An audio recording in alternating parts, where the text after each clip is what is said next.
Astronauts to the moon. Ignition sequence start. 3, 2, 1. Houston, we have a problem. Liftoff. We have a liftoff. We copy you on the ground. You got a bunch of guys about to turn blue. What you're seeing here is a mirage. What's going on, everyone? It's Jaron from Jeranism. I'm back with another live video for you today. Happy Thursday. It's a first. I actually got started early, which is pretty shocking, and glad you're here to join me for this momentous occasion. Also with me is David Weiss. David, are you there? I am. Hi, Jaron. Awesome. Looking forward to this. Great. Yeah, this should be fun. Let me bring up the camera as we are all, gracing you with our appearance, the presence of our appearance today. It's very exciting. There we go. So, yeah, we have joining us, David, why don't you tell us about our special guest today? All right, so Charlie Robinson wrote a book called The Octopus of Global Control. I was introduced to him on Veritas Radio with Mel Fabregas. You recently did, Jaron. And I recently heard his show, and he's talking about all the deceptions in the world. 2-hour show, doesn't bring up flat Earth, right? Doesn't say anything positive or negative, just doesn't bring it up. And I'm like, I got to reach out to this guy. And I reached out to him like, hey, told him who I am, told him about the show, gave him my history, the whole thing. And he's like, yo, David, we talked last year, right? Because he was on Veritas 18 months ago. And I did the exact same thing. I was like, I got to talk to this guy. So total brain fart, Dave. And we started talking, and I figured he really hasn't looked into flat Earth. He said to me, I said, have you heard about it? And his answer was, he goes, if flat Earth was a real thing, it would be the biggest conspiracy in the world. He said that twice. And I'm like, I've got an idea. I go, let's do a live hangout, ask questions. And he's like, right on, let's do it. So here he is. I recommend anyone listen to Charlie's interview on Veritas Radio. It's on the first hour. I believe it's up on YouTube now. Or it should be on YouTube. It is. So Charlie, say hello. Hi, thanks for having me, guys. Yeah, and David, it's funny because you called me after the first time I did Veritas, and we talked for like 2 hours. And then about halfway through, you're like, just so you know, I mean, I'm kind of a flat earther. And I was like, okay, but it was the way you did it was really funny. It was like, listen, don't tell anyone, but just so you know where I'm coming from. And I was like, that's cool. It's like, it's like telling an ethnic joke. You look over your shoulder. Exactly. That's exactly what it is. So this isn't going to be one of those discussions where it's like, I'm adamant about one side and you're adamant about the other side and we battle about it.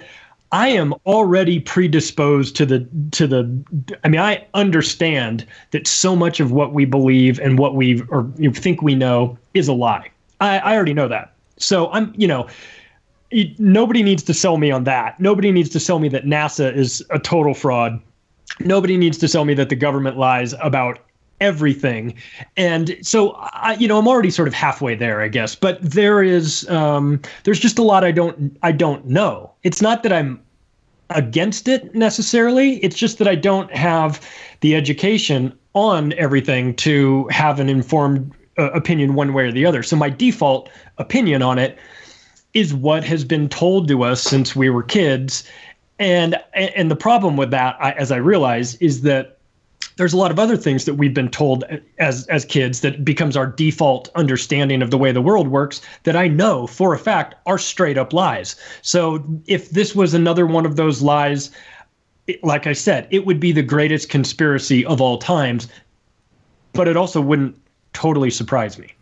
Because of how this sort of thing works. And then as far as, and Jaron, I the first time I even looked into the topic was watching your videos. So I know who you guys, I know who you are. I know the work that you've been doing, and I really like it. I like the way you approach it. I like the way you deliver it. You're not a jerk about it. You're understanding, and you make really good logical points that are, frankly, kind of tough to debate. Tough right. to poke holes in. So this isn't going to be confrontational. This is going to be more of you guys educating me. And I have questions, like everybody does. And that's what we'll do. This isn't a debate show. This is a Flat Earth 101, I call it. Yeah. And you're going to ask questions, and we're going to do our best to answer it. And I'll be surprised if you ask a question that we haven't heard 150 times. I probably won't. One of the things, though, that when you and I were talking beforehand, this is the least scientific reason why the Earth could be flat, but it is one reason that has stuck in my head from the beginning, and that is the fact that the United Nations chose to use a flat Earth map for their flag. And that's dissected into 33 different sections laid out on top of it. And to me, like I said, it's not very scientific. It doesn't prove anything one way or the other. But I know who the United Nations is. Right. I know that they're totally, totally full of it, and that it would be right up their alley to do something as blatant and as sort of, inside jokey of making their flag a flat Earth just to kind of secretly rub it in everybody's face. So I have something. There was actually a video that came out today from a channel that I like a lot called Flat Earth Brazil Japan. What is it, Eddie? What is the name of the channel, Jaron? Flat Earth Brazil Japan and whatever. He wrote the book about emergency landings that prove the Earth is not a ball. But one of the things that Globers will say is that the Flat Earth map is just a projection of the globe. And that's all it is. It's just a flat out projection of the globe. But he went, and I've been thinking this for a while, but he did the research. The guy that invented the map that's behind Jaron what year was it? Did he make that map? It was a couple of hundred years ago. It's when he lived. It's when he made the map. It's all documented. And the globe didn't show up until, what year was the globe? 1930? Something like that. The globe was 1930. Yeah, when did the globe come in? I don't know. The oldest globe is 1492, I thought. All right. Well, I'll have to watch Banjo's map video. Was made before the globe, so the globe is just a projection of the flat Earth map. It's a flat Earth wrapped around a globe.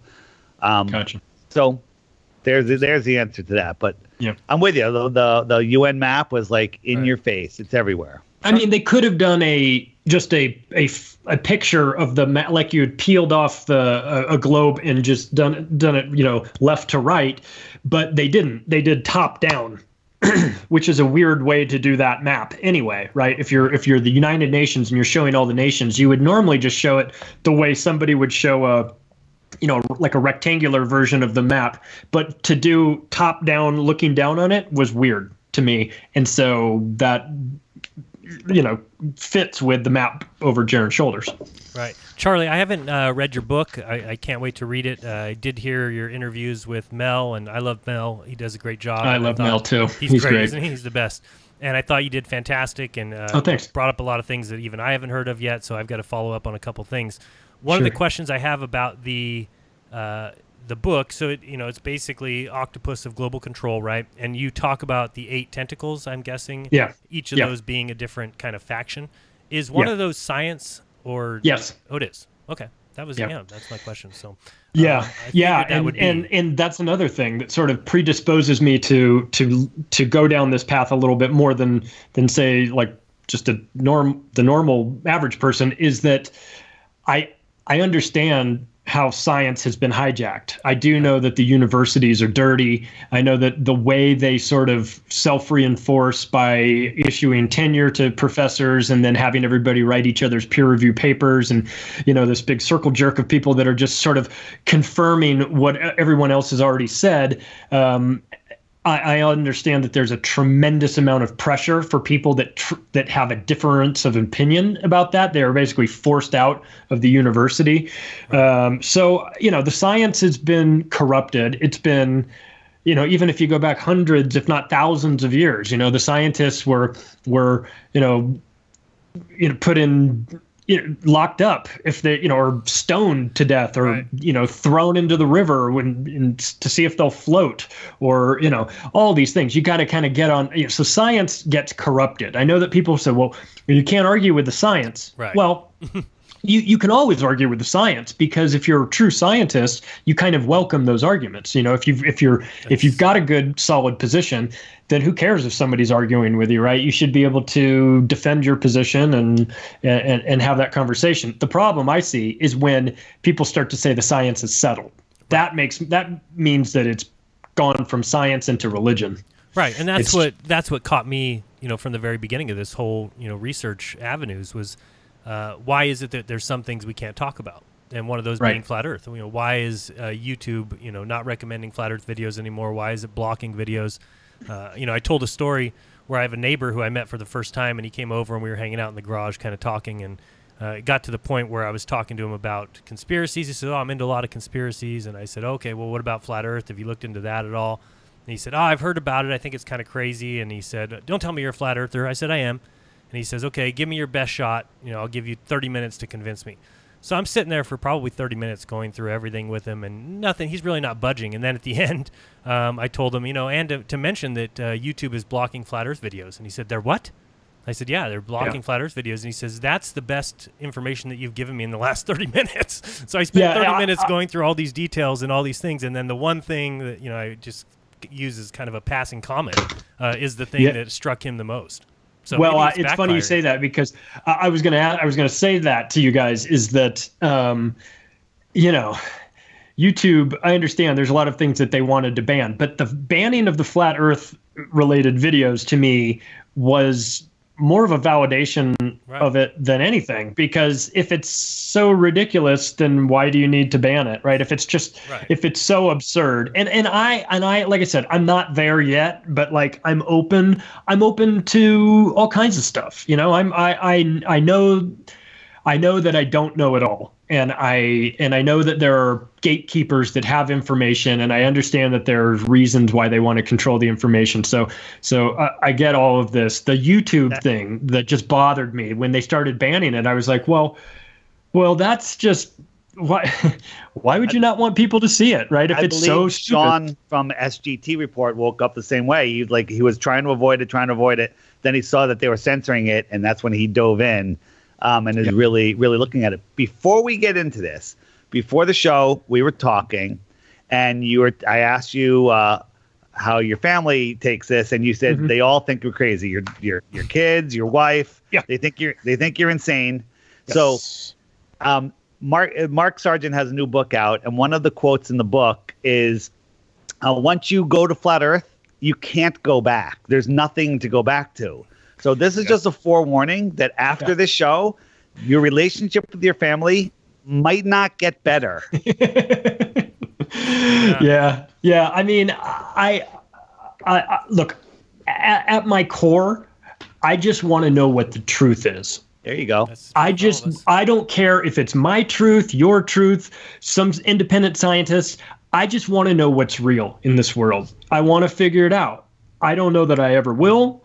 but that's my intention. And when I wrote my book, I put in there that this is the information I have to the best of my knowledge at this time. But I reserve the right to change my mind on things if I am presented with new evidence that contradicts something that I originally believed. I think we should all operate under that philosophy of like, if I get new information that's better than my old information and it's true and it's accurate and it changes my mind on things, well, then I should allow my mind to change. I shouldn't be so married to that. Here's the funny thing about flat Earth is we all think we have information about the globe, but we don't have any.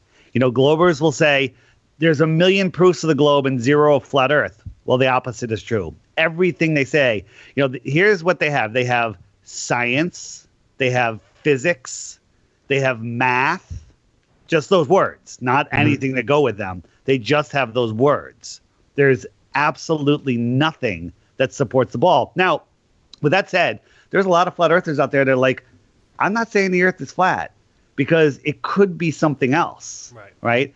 The only thing that we know for sure is it's not a spinning rock water ball rocket flying through an infinite vacuum, okay? We don't know any of that. So that's where a lot of us stand. Go ahead, Jaron. I was just going to ask you, to start at a couple, base questions. Where do you stand on evolution? What's your thoughts there? Interesting. Well, for one, I'm not religious, and I don't know how that plays into things, but I know there's a lot of people that are like, very religious, and this is, God created people and this and that. I don't know. I know that I've got big problems with Darwin and his, the family tree of Galton and Darwin and all these guys, that they had major ties to the establishment. They were like, secret society type people. And so I have questions about them as people or as scientists. So I'm not really sure. I don't know. I don't know what kicked this whole thing off. I think the idea of the Big Bang seems like it needs a lot more work. I think that the idea of things evolving sounds reasonable. Now, does that happen over hundreds of millions of years, or does that happen quick? I don't know. I don't know the answers, but I don't know if we're living in a simulation. That's been talked about recently. I got to be honest. I feel like the simulation model works a lot better for me than most of the other things. It just, but who knows? I'm still on this mission to try and figure out what makes the most sense, what feels right to me. But I don't drag religion in to back up my claims. And neither do Dave or I. Dave or I are in the same boat. We don't use religion, as a place to start from. When somebody brings up the fact that the Bible certainly appears to be a flat Earth book and it talks about it being fixed and immobile, sure, we can read the words on the paper as well and say, yeah, that seems to be what the Bible says. But we don't need that for evidence. But I do ask that question because I know a lot of people have come to the conclusion that they don't think evolution is, definitely what it's cracked up to be. And I agree with you that adaptation definitely happens. Do things evolve on a mass scale? Macroevolution.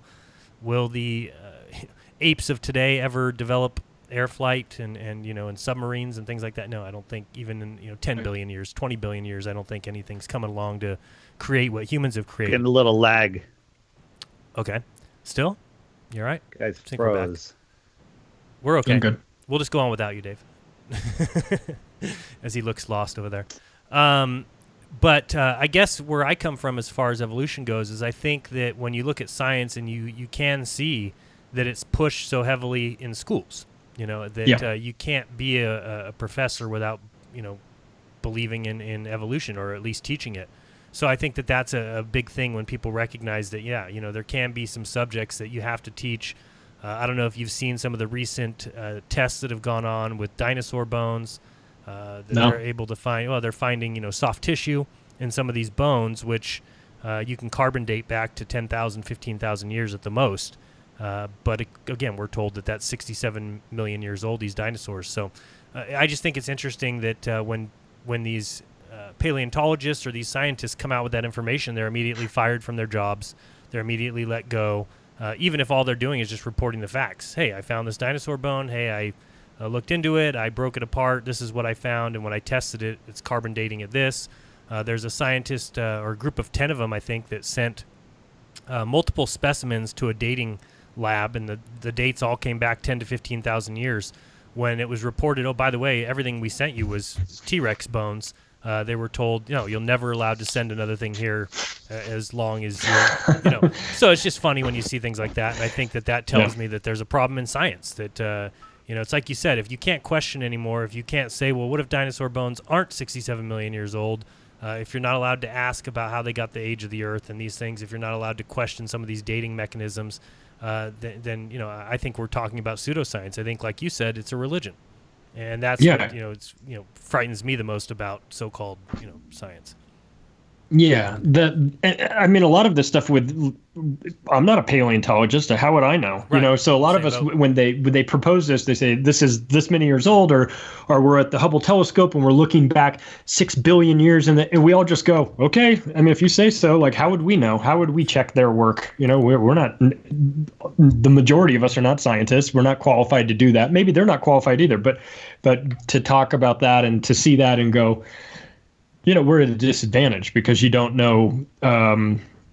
There's no way for us to really check their work. Just the typical person that has sort of passing interest in it. You just kind of have to nod and go, if you say so. Right. and then that becomes fact, right? So right, that can be dangerous. How far stars are. Go ahead, Dave. No, I was going to say, you said at the beginning, you just want the truth. You don't care what it is. You just want the truth. And that's where we come. People say, you want the Earth to be flat. You want to be special. Well, when I started this, I believed in evolution. I believed that the Big Bang, that, fish climbed out of the water, found another fish that climbed out of the water, made a monkey. The monkey had found another monkey, and there comes Jaron. So that I believed all that, and anyone that mentioned God, the Bible, even if they were doing a great presentation, as soon as they mentioned that, I was gone. Then I discovered that the Earth is not a spinning ball, and it's an intelligently designed system, and that's when I froze, and everything changed for me. So again, we don't lead with religion, we don't lead with the Bible, but it backs up all of the science that we say. So. Go ahead. Do you have a list of questions I think you made, or? Yeah, I do. They're not, and it's not like gotcha questions or anything like that. It's I got it. I want to know what you guys think about these things. So, the ice wall. Okay. Beyond, I've seen the maps that show the beyond the ice wall, that there's more, and it looks like different land masses, and then sort of concentric or circles that just kind of expand. What is that about? You've seen those maps, of course, right? So it's what we expect, like the ice wall, but then there's beyond that. There's even more. It look like islands and things like that. What the hell is going on with that? Well, from what I can tell, that's like 1,000-year-old map. I mean, again, I don't know if we can trust that, but it's shown up in a newspaper in the early 1900s, and supposedly some guy drew it, and it's about 1,000 years old or whatever. But you're talking about the one that shows different land masses and even has some of them have names. I don't know if you're talking about that. Yeah. Which is certainly interesting. I've pointed out the little exit area that it shows there, and I can't remember the Summers Gate, right. Seems to match up really well with something from the Getty Museum that I've found. So again, we haven't been there, so it's hard to say. I haven't gone beyond the ice wall. I haven't gone to the ice wall. So I mean, it's hard for me to say whether or not that's true. I'm open to that idea. A lot of flat earthers are believers that there's a dome, that somehow you can go too far and actually touch that dome. For me, I think it's more likely that it's an ever expanding plane, that we just can't go that far. What do you think, Dave? Yeah, so I hate the ice wall. I hate the term the ice wall because everybody thinks Game of Thrones. So when anyone asks me about it, I describe it as the world is just a big lake. Imagine a circular lake in Kansas, big giant, maybe 50 miles across, whatever. Circular lake. It's got a bunch of islands. The center is the North Pole. You can go around the North Pole clockwise, that's west. Counterclockwise, that's east. And any direction away from the center is south. And if you keep going south, away from the center, you're going to hit the shore of the lake. The shoreline of the world lake is Antarctica. What's beyond it? Well, you guys just went over a bunch of possibilities. We don't know, because all of the countries that are warring in this world that can't do anything all agree nobody can go search Antarctica. Yeah, that's a weird one to me. And the fact write this down. There's a video called Sorry, Antarctica is Closed. It's on Taboo Conspiracy 2, which is a 2 eyes, actually. II. It's a 30-minute video, and he did such extensive research into what it takes to explore Antarctica. Once you see that video, you'll be like, wow. Cool. I'm into that. So you can't go there because of physical issues, because of, there's no food, there's no fuel, there's regulations. I mean, there's so many reasons you can't go there that you can't go there. Yeah, I think it's one of the most eye-opening things, and it is to everyone. I mean, if you look at, like Alex Jones has been talking about it recently, this whole Antarctica thing. I mean, that's where he's like, oh, I want to go there. I want to see what's, because we certainly are being blocked for some reason from going there, which is certainly interesting. I mean, there's, even rules that you can't go below 60 degrees south with extra fuel, which that right there, I mean, obviously when you get down there, you're going to need extra fuel unless you're going directly to a location and turning around and coming back. So the fact that they don't allow you to carry extra fuel on your boat just tells you that you really can only go to a certain location right on the shore and come back, say to South America, or maybe you leave from Australia and go there and come back. Really, there's no even possibility of you circumnavigating it. Really, you would need extra fuel. Gary, has anyone ever tried that circumnavigation chart and put it on easily, or not really? Say it again. Can you easily pull up that the world record circumnavigation route? Oh yeah. Yeah, I've got that image. Yeah. So is that something that people have tried to do in the past? Is try and circumnavigate? So billions of people have done it east to west and west to east. West in a circle. Yeah. And by the way, that works the same on a globe. Let's imagine you live on a globe. You're 1 mile from the North Pole. You break out a compass. It's going to point towards the North Pole. Okay. Mm-hmm. So as I go this way, if I go in a straight line, my compass is no longer pointing towards the North Pole. My compass is going to turn. So a circle around the North, to keep my compass west, I got to do a circle. And in 3.14 miles later, because I'm a mile away, I'm back to where I started, I circumnavigated the North Pole. As you go out farther and farther, that curve becomes less and less. On a globe, when you hit the equator, that's the only time that you don't have to correct to the north. And as you go south of the equator on a globe, you now have to correct to the south. Okay. However, Mark Sargent interviewed some Navy ship captains and stuff that are in the Indian Ocean that are trying to dead reckon a 270 or 90 east and west. And they found that they always had to correct to the north, even in the southern waters. So they're always correcting to the north, lines up perfectly with a flat Earth. Well, then to take that the next step, and that is the lack of airplane flights from Australia to South America. Is that right? Is that Well, there didn't used to be a direct flight from Santiago, Chile to New Zealand or Australia. And the ones that they did come all the way up in the north, go over to like Dubai and then back down, which is crazy. Right. They should just go across or underneath. Of course. And there's all excuses. Oh, if you got lost, whatever, if there was engine problems, it'd be too expensive, or they're picking up other passengers, or it's too far. And Jaron and many of us have figured out how they get away with that. But that they make no sense on a ball. But and even delivery services take those routes. Like you're not connecting with a delivery service. Cargo planes. They're taking that same route. And if you look at it, it's a straight line on a flat Earth map. Yeah, I've seen that before. Santiago, Chile to Australia, straight line. Right. Yeah, that to me has been something that it was very hard to, wrap my head around. I mean, it should theoretically, on a round ball, you should be going the shortcut. You should be going the easiest way. We're talking about airlines, right, that are interested in saving fuel and doing it as quickly as possible. And to say that there's nobody in South America that wants to go to Australia or vice versa is ridiculous, of course. You said saving fuel, Jaron. Right. That's another rabbit hole of fuel and airplanes, but we're not going to go there in this show. Okay, yeah, good. I need my head. I can't have it explode right now. We'll take it slow for you. We'll take it very slow. Okay, thank you. But Did we answer Antarctica enough for you? Yeah. And I find really strange, like we've all seen the Patriarch Kirill showing up there and John Kerry showing up there on the day of the election, which is weird. So there's a lot of nonsense going on in Antarctica. I think we can all agree on that, regardless of what anyone thinks about Aaron, the shape of the Earth. Tell them about the different companies that go down there. Well, yeah, I mean, when I did the research on that, it appears that all the websites that are available are all owned by the same company. And, even looking further into that, I saw they only had like 5 employees, and one of the employees is the daughter-in-law of the head of the NOAA, who was, basically put there by Obama. So, I mean, there's a lot of questionable activities, and whether, the price is ridiculous. I don't know if you've ever looked at, even if you were just going to take a little trip by yourself on a ship down to Antarctica just to see the penguins, take some pictures, and come back, you're talking $25,000.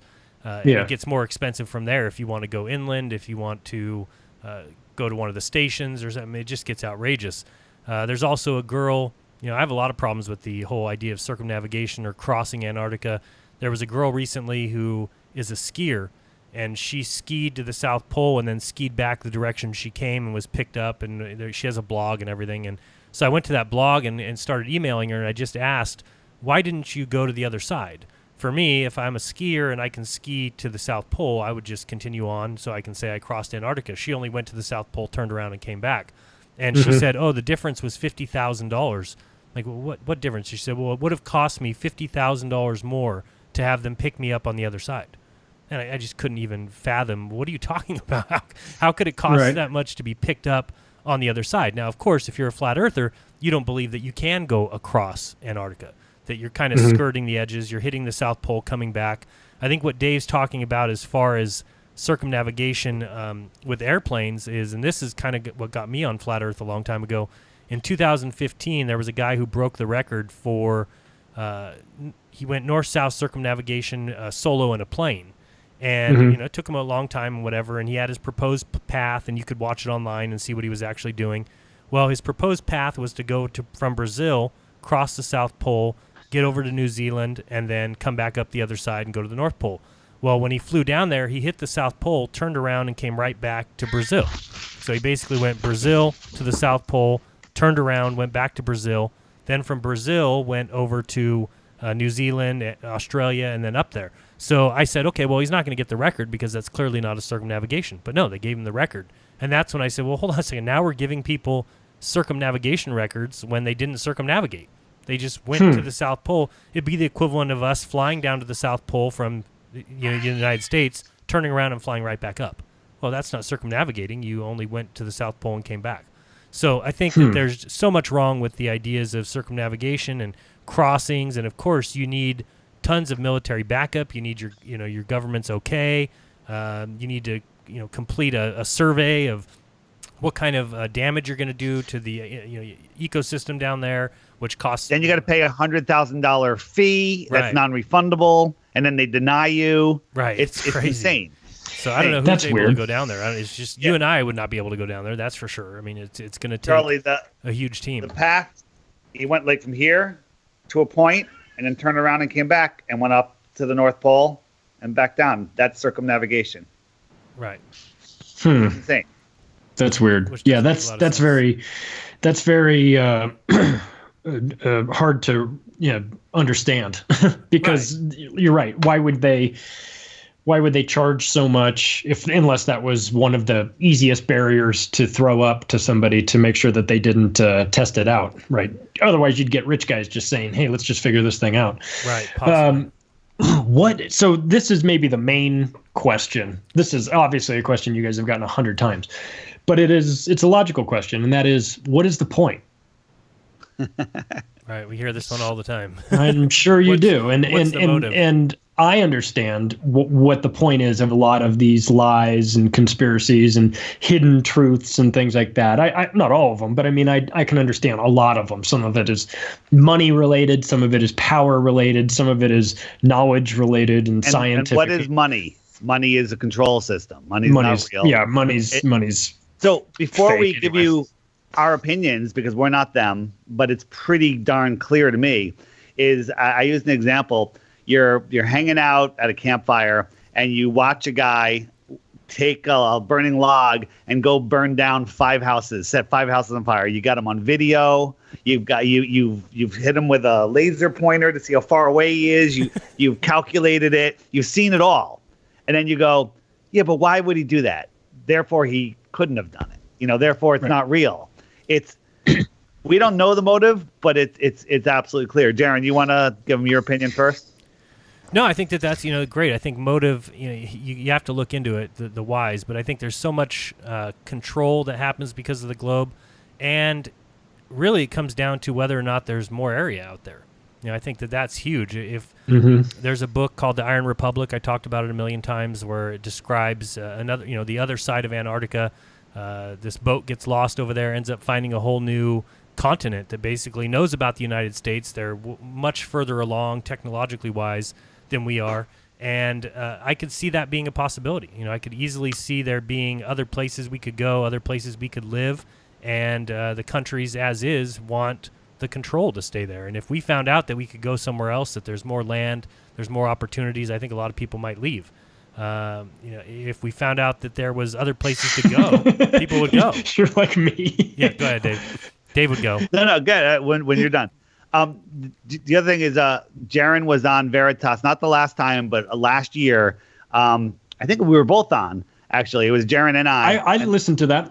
So he talks about the book in section 3, in hour 3, which was a 5-hour section. Mel added a reading of the book if you ever want to listen to it. Cool. It's in there. So I agree with everything that Jaron said. But the other thing is if you can convince people that they're an insignificant speck and there's no creator, then they're different people. Then you live in a different world. Convincing people that there's not a God, and I rarely use that word, then you've got them under control. If you keep them scared, just like all the stuff that you talk about, people are panicking. They think there's not enough. They think they're a random speck. They think that their actions and their words don't have consequences. But once you discover that you are in an intelligently designed system and that you are in an important place and that you are an important soul in an amazing created system, then evil has no control over you. Yeah. So do you think it's possible that our space program is actually not going to space, but going over there? I'll go first, and Jaron, you can go. They go to outer space. I think of outer spaces as the outer spaces beyond the shoreline of Antarctica. That's outer space to me. There's different theories on what's out there. Just more land, different rings with different suns, different worlds. I don't know. We're not allowed to go there, so it's all speculation. But it's outer space. Now, the secret space program, there's so many people that are into that. I don't know anything about it. But there's crafts that people have seen. I believe in the secret propulsion program. And I believe that they have stuff with spinning gyros and electricity and free energy that can do stuff that we can't even fathom. And I believe they've had it long before us. I believe they had it in the previous civilizations before us. So where are they going? They're not going up and out. They're going out. Out. Yeah. Out is every direction away from the North Pole across the Earth plane. So extraterrestrials, and I've said this a million times, they come from the extraterra, the extraterrestrials. And to go to, if there are extraterrestrials out there, which I believe there are, it's just my belief, it's not through thousands and millions and hundreds of millions of miles through space. It's a day trip on a conventional airplane. If you're allowed to go there. Right. Yeah, I mean, what do you think, Charlie, about free energy? Do you think that that's being blocked? Oh, 100%. Right. For sure it's being blocked. I'll tell you a quick story. This is it's a secondhand story. It's a guy I knew. This was either 95 or 96, a photographer that I met.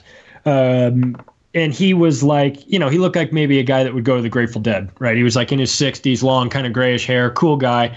And I went in and he was doing some photographs for me. And so I went in to his studio and we were doing the pictures, and then we were just chit-chatting, and he said, I got this crazy call from a guy who was like an Air Force colonel, asking if I was available to come to shoot some photos for him at an airbase. And I said yes, of course. And the pay was great, and I'm going to go next week. And I said, well, which airbase is it? He goes, it's actually Area 51. Have you heard of it? And I was like, yeah, of course I've heard of it, but I didn't really know the ins and outs of it. He goes, yeah, so. I go, well, let me ask you this. Why are they, like, no offense, you're a great photographer, but, like, they don't have photographers there? He's like, I know, I'm thinking the same thing, right? But whatever, I'm going to go because they pay well, and shoot, I'll tell you, I'll let you know how it goes. I was like, cool. 2 weeks later, I called back to see if the pictures were ready, and he said, yeah, they're ready. Why don't you come on by and we'll get it? I said, all right, great, I'll be there this afternoon. And I said, oh, wait. But by the way, how'd that thing go with the Air Force? He goes, I can't talk about it, click, and hung up on me. And I was like, all right, that's kind of weird. So I went in and met with him. And first, when I got there, I saw his wife first. And I go, what's up with him? He's acting all crazy. Like, she goes, he's all freaked out. When he came back from this place, he's all freaked out. He's thinking that his phone lines are tapped. I go, well, yeah, well, they probably are. And she goes, but he's legitimately not himself. And I was like, oh, this is really interesting, right? So he gives me the pictures. I said, well, that's nice. Tell me about what happened. He goes, well, we can't talk here. So we go outside of his building and like kind of down by the trash cans. And he said, I saw something there that it was crazy. I cannot explain it. I'm like, well, you got to tell me. And he said, well, he was with a guard the whole time, had a camera with film in it. So this is 95 or 96. So you're talking about traditional film. He would shoot pictures of these things, and then he'd have to hand the camera to the guard next to him, who would open it up, take the film out, reload it with a new roll of film, hand it back to him. So he said, I never had control of the film. It was always theirs. But he said, we went to this hangar, which was the biggest hangar I've ever seen in my life. And they had everything opened up, and they pushed this thing out that was on sort of wheels. And he goes, have you ever been to the carnival and seen those gyroscopes that are like 3 circles that, one spins and then the other spins this way and then the other one spins this way? And I said, yeah, I know what you're talking about. You kind of get in it and it'll spin you around. He says, well, they've got this thing. He says, it's about the size of a Volkswagen Bug. And they take it out there, they push it out into the open spot, so it's not in the hangar, it's outside of the hangar on the tarmac. And they've got another guy who's got like a scissor lift, and from that scissor lift, he's got the controllers, and he's controlling this thing. They switch it on, and the gyroscope thing starts going faster and faster and faster and faster. And then they released a little arm mechanism that was holding this thing. And he described it as being like sort of circular, about the size of a Volkswagen Bug. He goes, I don't know, they just called it the Acorn. And that didn't mean anything to me at the time. And he said it just started spinning faster and faster. He goes, it didn't make a sound. He said, I was real close to it, and it didn't make a sound. And it lifted up. It went up into the sky. We were all watching it. You could tell it was spinning faster, but you couldn't hear anything. And then all of a sudden, it just vanished. And he goes, and then like miles away, the guy said, see it over there? And he said, I could see it way over there. And I'll never forget, he goes, and that was at that point, I thought that they might not let me walk out of there. And I was like, oh my God, this is crazy. So then later, years later, I looked into it and discovered that when the Nazis built the Der Glocken, the bell, the Nazi bell, the nickname for it was the Acorn. And really? I think that what he saw there was this technology, this crazy technology that he was supposed to photograph, and he saw it. And so but he and I both had questions about why not like the soldier there? Why wasn't he shooting the pictures? He's like, I don't know. I don't know why they wanted a story that couldn't be confirmed to be let out. To fuel the interest. And I thought about that, but then I also thought, well, at this time I was fresh out of college. I wasn't writing any books. I didn't have any sort of influence or know anything about anything. And neither did this guy. This guy is just a guy in LA who happens to be a photographer, and he's just got a cool story out of it. So, people can discount that or say that it's nonsense or whatever, and that's fine. It's not. I didn't see it with my own eyes, but I did trust the guy, and the guy told me this sort of, unusual story about technology that allegedly doesn't exist, but he saw it with his own eyes, and he was very convinced, and he was very freaked out. Have you heard of the looking glass technology? Yes, I have. So they knew that you were going to be on this show in 2019, and that you were going to tell this story. I think that's probably the Air Force. They're very smart. They're very smart, man. They take a long-term approach to these sort of conspiracies. They did their research for sure. Well, I think when you look at flat Earth, or at least from a flat Earth perspective, when you're talking about free energy, it just seems to make so much sense to me that they can never let that out, because if we did have free energy to where you could just get into a plane and fly south, who knows where we'd end up? You know, if you could get in a boat and just travel around Antarctica and try and do some of the things that Captain Cook did, or these guys back in the 1800s or late 1700s. I just think that it tells us so much about what's going on in the South, that they really are blocking Antarctica for some reason. And I know, not to go back on what we were talking about, but really the ice wall, I think, is an easy way for people just to dismiss it. But if you do some searches, what they're talking about a wall is really that shelf. There's like an ice shelf that seems to keep the water in, and that makes a lot more sense to some people than a floating ball of water in outer space that's spinning around and flying around and gravity. Makes a hell of a lot more sense. Yeah. The Antarctica is the highest land on Earth, which makes sense if it's containing all of the water. Mm-hmm. So I did a talk with Sophia Smallstorm called "The Outward Flow of Civilizations," and I speculated that all of the Amazon and the Incas and all of these civilizations that just picked up and left, that they went outwards. That maybe there was a shift in climate, and if all of North America stayed frozen through July and August, everybody would go outward, south, right? And they'd live down there, and the snow could march everyone out. They're always staying on the outside of that. Yeah. And then the people that are left in the middle over generations wouldn't even know they existed. Different worlds separated by, a desert plain like Antarctica. Perhaps there's all the advanced civilization is out there. And then you have us stuck by, being controlled by this octopus of global control, really keeping this group of people subjected to their leadership, or their if you want to call it tyranny or whatever. We're all subjected to it because we think there's nowhere else to go. Yeah, and Graham Hancock in Fingerprints of the Gods writes about the Piri-Reis map of 1505 that shows Antarctica. Right. This guy drew an accurate map of Antarctica with no ice. No sense, right? How would he know, right? Unless it wasn't filled with ice at that time or at a time earlier. Apparently, it was a composite of hundreds of maps that were falling apart, and he put it together and built this map. But whatever, the map that he put out is what it apparently Antarctica would look like if you removed all of the ice. Or it was a very accurate description from we're talking 500 plus years ago. I mean, it's interesting that guy would have it so spot on. So just something to consider, Do you follow Michael Tellinger at all? I do. So yeah, he's on a roll right now, just discovering what he used to call rocks, and now he's calling giant bones. And he just put out a video today. He thinks he found a heart that is 80 feet tall. It's crazy. Great. So when you said to me, flat Earth has to be the biggest conspiracy, I said it's ranking, because it could be bigger. Could be giants. What the flat Earth really is. There's some compelling evidence of giants beyond what we've ever thought giants could be. I just know that I don't know it all, right? And I know that there's a lot of truth out there that's hidden for whatever reason, right? That the people in positions of power have deemed it necessary to control us. And it would be, the reason why I say it would be the biggest conspiracy of all time is because it would just be so destabilizing to a person. Your whole, you don't really think of it too much, but the idea that you live on this planet kind of anchors you, right? You're familiar with it. It's been with you your whole life. You know this to be true. If that was taken away, it would be like cutting one of your legs off. You'd be like, well, what does this mean, and where am I?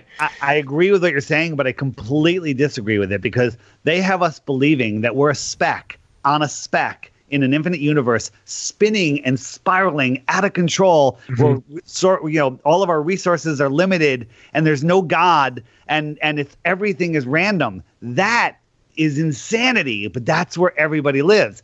When we recognize that we live on a flat, stationary plane with a creator that created us for a reason, that we're here with a purpose, and that everything is okay, and there's plenty of everything. And, that's why they're hiding the flat earth. All the countries, the division of countries, that's fake. Racism, it's all fake. Yeah, I agree. They're making all of this up to divide us and separate us. They're getting flat earthers to fight with other flat earthers over different ideas when we're all on the same team. We're all just trying to figure this out. Yeah. And that's the only thing they have against us is division. Okay, if they can get us to divide, they can conquer us. Yeah, right. Yeah, it's and great tactic. If the world woke up tomorrow morning, this went viral, went to 9 billion people, and tomorrow morning everyone woke up and realized that the Earth was flat. All governments are gone. It's all dead. They've lost all control. Nobody would listen to anything, and guess what? Everybody would get along. Yeah. Yeah, I think so. I totally agree with what you said, though, Charlie. That it is. I think why this is so alarming, this topic, is exactly what you said, is everything changes in your life, right? I mean, your parents, everything. They come and die, they come and go. Grandparents are, most of our grandparents are all dead now. You change schools, you change teachers, you change friends, you change houses. Everything changes except for the globe. And so when Flat Earth comes along, all of a sudden that's that one rock, that's that one stable place that people have in their lives that they're like, well, this will never change, and we're coming along and saying, hey, have you ever looked into it? Because a lot of people simply haven't. We just went to school, we were told where we live, and we just all agreed with it, and we all just moved on. And at a certain point, when you start asking some questions and you expect easy answers, the answers aren't there, and that's what made me start looking into it further. And then I just realized that there is no answers. It's just believe it because they say so. And really, when I see things like magic, once you understand how a magician works, and a magician can fool you with their hands right in front of you. They can be doing this with cards and with things, and you can't even see the trick. Well, I think when you're talking about the sky, when you're talking about trillions of miles and light years, and you're talking about planets that we'll never see, I just think the trick is incredibly easy. For them, if you're a magician, if you're a wizard, tricking people on this level is ridiculously easy because it's something they can't go and verify. We can't verify that we've been to the moon. We can't verify that they've got a rover on Mars. We can't verify those things. It's just simply believe what they say or not. And I get tricked by magicians right in front of my face where I can't figure out the trick. So if I expect to be able to figure out the trick of how they're doing it with the space and space travel, sometimes I'm not sure we'll ever be able to figure it out. It's so multifaceted. Yeah, it's true. It's funny. I use that same analogy about magicians. And once you see the trick, once somebody explains how it works, well, then they can never pull it on you again, of course. And that's the goal, right? Trying to figure out. Once you see flat Earth, you can never go back. Yeah, I would imagine it is once you come to an understanding, just a recognition of that, if that is in fact how it is. And I'm not saying that it is, and I'm not saying that it isn't. I'm just saying I'm in that camp of I need more information. I have realized how little I actually know about geometry by trying to look into flat Earth stuff. I'm I need to retake geometry again because I don't know how all these things work. People are like, well, it's, the circumference of this and the diameter of this and blah, blah, blah. And I'm like, if you say so, I just proved to me one thing I am certain of. I don't know geometry very well, but I do want to know how, you talked about the Bible, right? And we all sort of said we're not using that as any sort of reference point as it being fact. But are there other ancient texts or stories or anything that talk about, from other cultures that talk about the Earth being flat? I know that David Icke has talked about just all of them. Yeah, just all of them. Okay. Well, I know that David Icke has talked about Credo Mutwa in South Africa, talking about their ancient Zulu tradition, talking about a time before the moon. And that to me is interesting. So give me, just talk to me a little bit about the texts that show that everything is flat. Well, the Vedic literature, for sure, all the old Vedic texts definitely describe that. But again, in those Vedic texts, they talk about distances and things that are hard to fathom as well. How big this flat plane is, how far away we are from the moon and the sun. Some of those don't necessarily jive, but I think they definitely talk about flat Earth. The Babylonian, all the old stuff, the Hebrew, all those cosmologies were definitely flat. Even the Egyptian, so which a lot of people hold a lot to. So, Dave, you have other ones?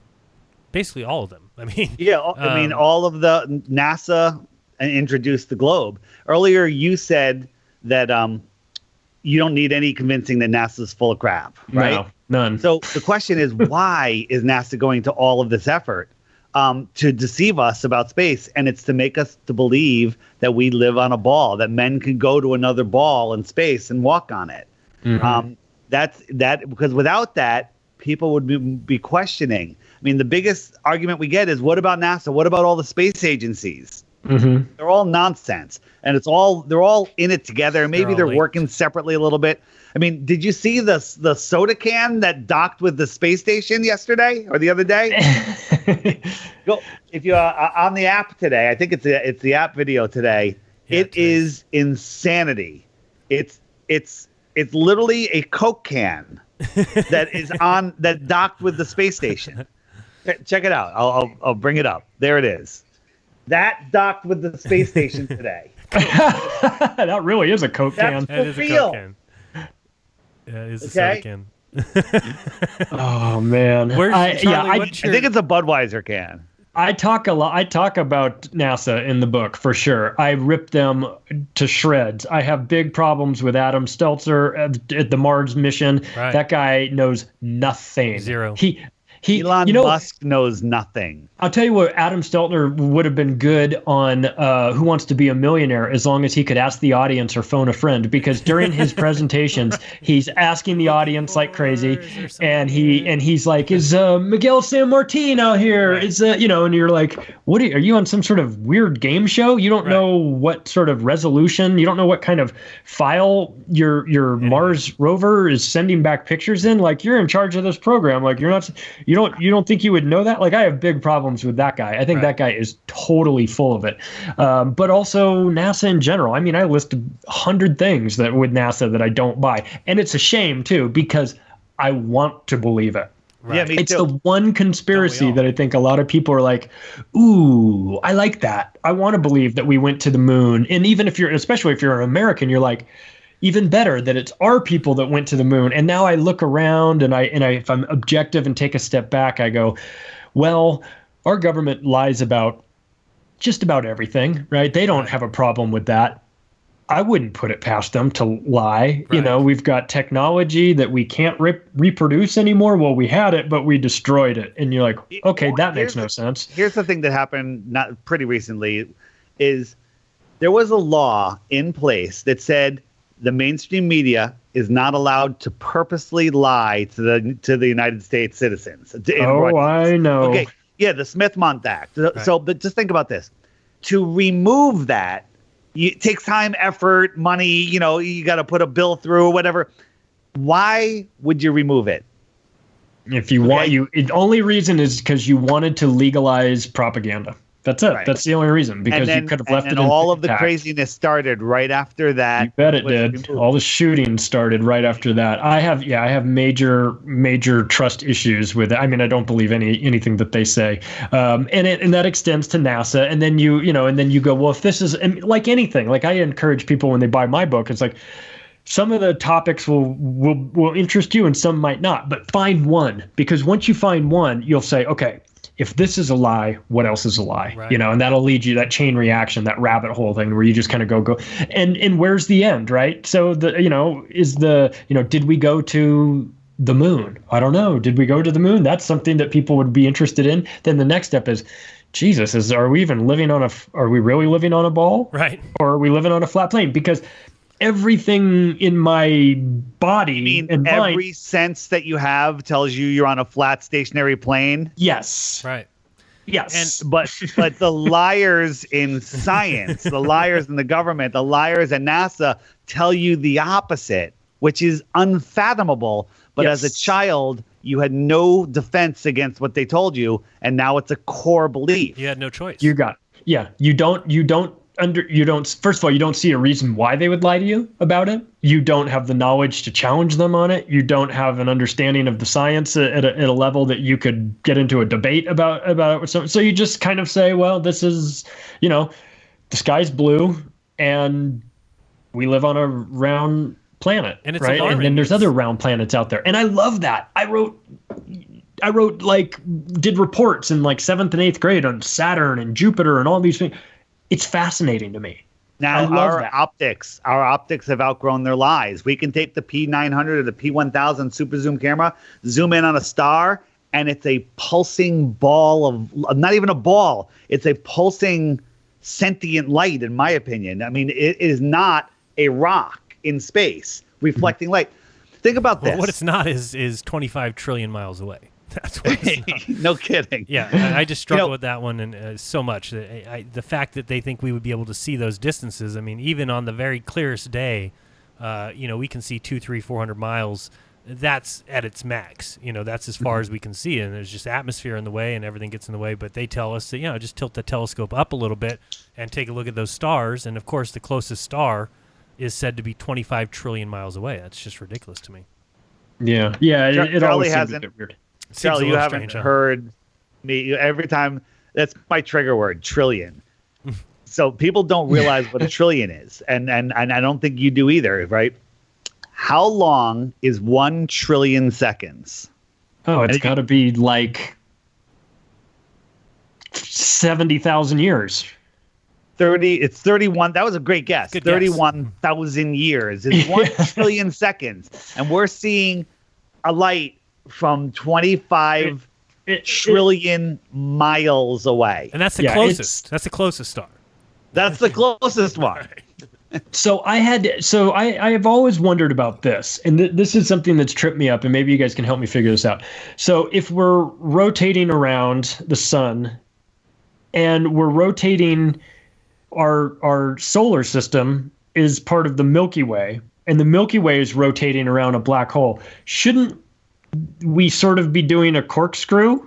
Right. Yeah. Instead of just, because like what they've told us is based on if everything was stationary, right? But it's not stationary. We're moving around the Milky Way. The Milky Way is moving somewhere else, so it should kind of look like this and not like that, right? So I agree. There's an animation out there that shows. So we're spinning at 1,000 miles an hour, which is faster than the speed of sound. Just wrap your head around that. So we're spinning faster than the speed of sound. So here's the sun, and while we're spinning, we're orbiting at 66,000 miles per hour. Mm-hmm. Okay? You can't even fathom that speed. Mm-hmm.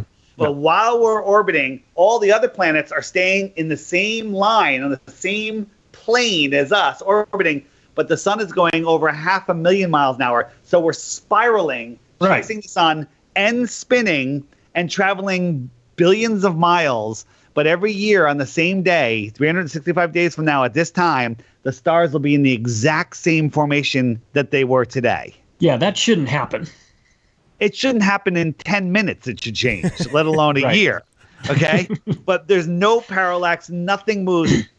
The fact that we see the time-lapse stars circling the Polaris shows us that they are spinning and we are stationary. Large bodies of water, perfectly calm. I have a video called If You Believe in the Heliocentric Model, You Believe in This. It's a 5-minute video, and it just shows all of the nonsense. People will watch it that believe in the globe and think that I'm lying about these things. These are globe facts, and it's utter nonsense.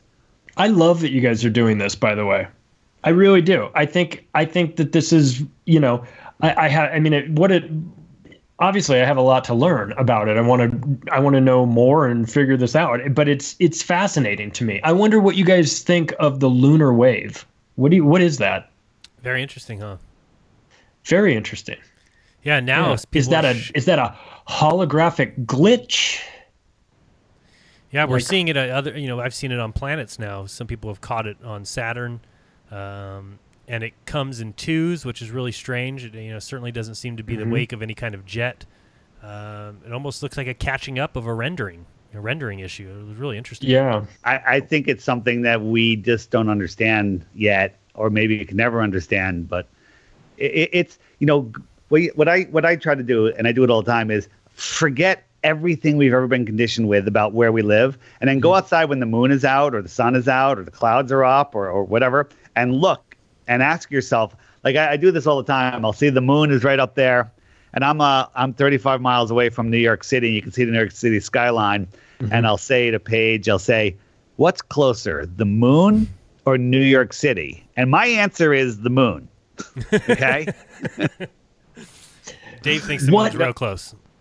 But if you look at it, you can see sky behind the moon during the day. When the moon is out in the day, there's blue behind the moon. That has never made sense to me. Why you can say, and it might be that there's some logical explanation that I just don't know. But it's always kind of thrown me off that some days you can just see the moon in the middle of the day.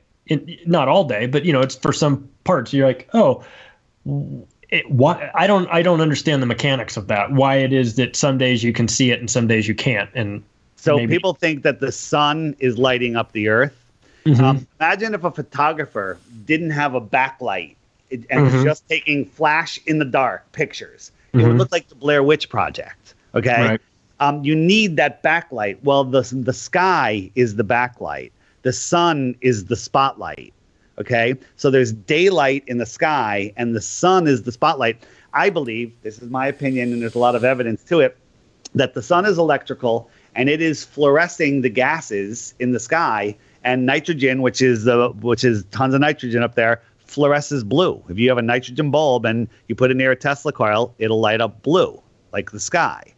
And there's a YouTuber called Dan Dimensions who sends up balloons. And he does it at sunrise and sunset, and he's caught light next to dark, like intersecting each other. And he shows how it's the plasma being lit up by the giant Tesla coil we call the sun. And I don't want to degrade the sun by saying it's a Tesla coil, but it behaves like a Tesla coil. So I also believe that we're taught that light travels for billions of years and forever and ever and doesn't lose its intensity. I believe light goes a very short distance and then just stops. I believe that's how they know when it's going to be sunset. It's not daylight. It only goes a short distance, especially through the thick soup that we live in of the atmosphere. And then it just stops. And Dan's caught that on video. It's Dan Dimensions. It's probably one of his top videos there. So check that out. And Eric Dollard, didn't he do a thing where he's sitting in his car and he's talking about how the sun is a transistor? Right. It always stinks that the smartest guys are broadcasting from a tent or a car. Or, it's just like like these guys, damn. Yeah, he looks like he's in a junkyard. The guy was too smart. He does look like he's in a Jeep in a junkyard.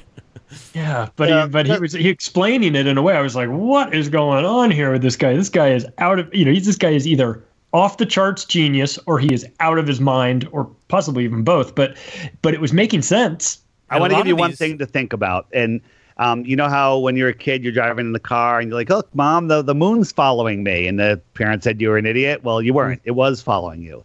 We all see the lights in the sky in a position relative to our own position. Okay? That seems kind of crazy, but it's very easy to prove, and you can demonstrate it. And one of the things is if we're both on a beach 50 feet apart, a mile apart, and the sun is setting, you're going to see the sun drawing a line right to your feet at the water's edge, right? Right across the water, the sun walking on the water. The reflection. Yeah. And then and I'm going to see it walking on the water to my feet. And when I look over to you, I don't see the sun walking to the water on you, and you don't see it to me. We both see it relative to our own position. And we see the sun in a different position in the sky. When you look up, the sun looks like it's right above the clouds. But if you go in an airplane, go above the clouds, well, now the sun's higher all of a sudden. Okay? But when we send balloons up to 120,000 feet, the sun's right there. It's not much higher. That's where we see the sun. And then if you look at that sun from 120,000 feet and you look down at the earth, there's no way that the people on the earth are seeing the sun that high. they're seeing a sun much lower, right? And so here's a visualization I tell people. Imagine if I put a thin blue sheet and I separated my room. I just dropped the sheet down, and it's sheer, but you can't see through it. And back here, I have a bright light. So we're now looking through the sheet, and I can see the light on the sheet. If I'm over here, I'm going to see the light on the sheet right here. Okay. Right. Am I in the picture? You're Okay. good. Yeah. You're good. Yeah. And if somebody was over here, they're going to see the light on a different point on the sheet. Like if you had a third person and I said, all right, I see the light right there, they're going to draw an X on the sheet. And the other person says, no, the sun is over here on that sheet. That's Right. kind of how we're seeing the sun manifest in our atmosphere, in our plasmasphere, whatever you want to call it, in this crazy simulation that we live in. Yeah, we Just diffused through the atmosphere. It manifests in a position personal to us. Interesting. we each have a unique relationship with the sun, which sounds a lot like some religions out there. Yeah, Yeah. no kidding. The sun or the sun, right? Right. There's nothing you can say about the sun that you really can't say about Jesus. It's like, and then here's the other thing. Turns water into wine. Sun worship walks is on water. evil. Anyone that they were sun worshipers, they were evil. Well, they're telling us that sun worship is evil. I'm going the other way. Yeah. I love the sun. I love the sun. And then they just, Jesus and all those guys have the halo on their head. Have the halo over their Yeah. heads, Yeah. The sun has So a halo. that being said, what are we talking about as estimates of the actual size of the sun and the I moon? don't think the sun is a physical object. I think it's a light. And I think that the size depends, like on a foggy day, the sun it's different sizes. Now Yeah, you put a yeah, solar yeah. filter on, it phases out and stuff. I don't think the sun that we see is a physical object. There might be a physical object that is sending that image down. That's why when the moon is a new moon, I believe it's still there, but there's no image, there's no light to send into our atmosphere to manifest. So, I don't know. Here's the only thing that we can say about any lights in the sky. When I say lights in the sky, I mean planets. I mean the sun. I mean moon. I mean stars. I mean the ISS. The only thing we can say is they're lights in the sky. That's it.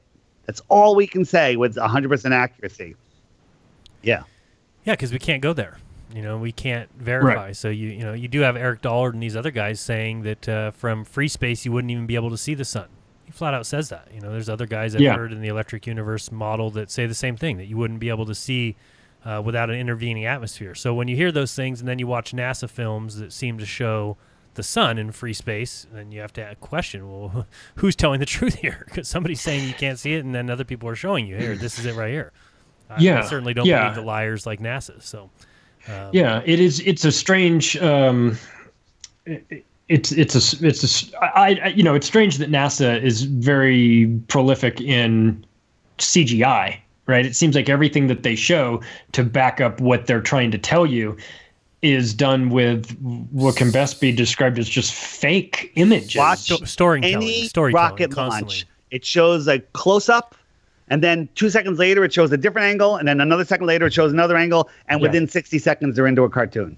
Yeah. Okay? Yeah, for sure. I was just saying that yesterday, actually. I was saying the exact same thing. It's like these rocket launches don't make any sense to me. And it's as if the cameras don't exist, because we know that there's GoPro cameras. People put cameras on everything now. You're jumping out of a plane, jumping off of a cliff, going underwater, everything except for space. When it comes to space, we never get any camera footage. There's, they supposedly Israel tried to land on the moon and failed, and after that you had India, and all you get is a cartoon. You can't even see, why is there not a camera on this craft? And they would just say, oh, we lost contact, but we never got to see any camera footage of it. It's as if cameras don't exist in space. It's ridiculous. To me, that should be a huge question mark as to what's going on here. We have the Flat Earth International Conference coming up in Denver on November 14th and 15th. And I wanted to I just didn't pull it off, to get tell everyone to bring their laptops. We'll all sit in these rows of tables, give everybody polo shirts with NASA logos, and everybody could stare at their things. We could have a simulation on the screen, and then we could have a pretty girl announcing, 20 seconds, 15 seconds, whatever, and we could do it better than NASA for zero budget. Zero. Charlie would know as much as Brian Stetzler knew. Yeah. You know, he would be able to answer that many questions. So we'd be fine. We'd be fine. Let's take it. I need to ask the audience. Right. I'm looking for somebody. Yeah. Where is he? He's right on the answer. No, I do not know the answer to that, but I'll get you the answer. I mean, everything about it is just Is is Miguel nonsense. Samaniego in here? I don't know. Yeah, Right. just passing every answer. It's ridiculous. Then let me ask you this. What causes the variations in seasons that we see? So Easy. I understand Look at that, Dave. you've got night and day, but Dave's then never there's been so excited sun. in his life. Look at Oh, Dave. please. Okay, good. Oh my God. Dave, we need the app out. We need the app now. I don't know. I don't know how to show it other than to hold it up to the camera. That seemed to work pretty well. So go ahead. I'll hold it up to the camera. Yeah. So We'd rather see it than you, to be honest. yeah, I get it. So Back it up a little bit. Here's Back the it up a little sun, bit. and it goes around the Earth every 24 hours. The reason it's not pinned to the hour hand is because we're in daylight savings time, which is fake time. The sun is in real time. Right. Okay. So you see there's two yellow lines on there. The outer one is the Tropic of Capricorn. You've heard that. And the inner one is the Tropic of Cancer. The sun oscillates throughout the course of the year. It takes 6 months to get to the Tropic of Cancer on the inside. Then it takes 6 months more to go all the way out to the Tropic of Capricorn. So when it's heading toward the Tropic of Capricorn right now, it's getting farther from the inner northern hemiplane, and it's closer to the outer southern hemiplane.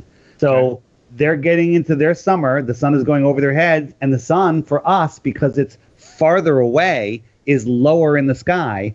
And it's a closeness thing. Like if you had a heat lamp and I was shining it on your face and then I tilted it away, it's not going to make much of a difference. But if I moved it away, it's going to be winter. Okay, we're told that it's the tilt of the sun, the tilt of the Earth, that that creates the seasons, right? Because the here's the Earth and the sunlight is hitting direct, but when we tilt away, that sunlight's spread over a bigger area. Yeah. Utter nonsense. Think about this. This is an easy concept, but people just don't make their brains work. In June 21st, when it's closest into us, it's at the Tropic of Cancer. If I go to the beach at sunrise, as soon as the sun appears on the horizon, I can feel that heat pounding on my face, and it gets warm so fast, and I could really feel that heat. That is like tipping the Earth, right? We had our seasons. Not like this, but like this, right? So that light is spread across the entire Earth, okay? I could feel that heat on my face right there on June 21st. December 21st, when it's on the Tropic of Capricorn, which is in the southern hemiplane, at noon that day, when the sun is at its highest point for me, which isn't as high as in the summer here, but it's way higher than at sunrise in June. Right, sunrise of June, it can't get any lower. It's 1 degree off the horizon. It's up, let's say it's 50 degrees up in the sky. I can look out at the sun, and I can't even feel the heat on my face. Yeah. Why is that? I don't know. I'm getting much more direct rays. Right. And in the helio-nonsensical model, did you know that we are farther from the sun in our summer, in the northern summer, than we are in the winter? I did not. We're farther. Imagine that. Yeah, and we're told that this little tilt, the spreading by that little tilt is causing the seasons. If that was the case, every sunrise would be arctically freezing. But it's not. It's the localness of the sun. The sun comes by in our summer. It warms up the land. That land radiates overnight. It gets cooler towards the morning. Sun comes up. Bam, it's heating it up again. That's why in July and August is warmer than June, because the Earth has really been sucking up the sun. Even though the sun's starting to go away again, it's still holding that resonant heat.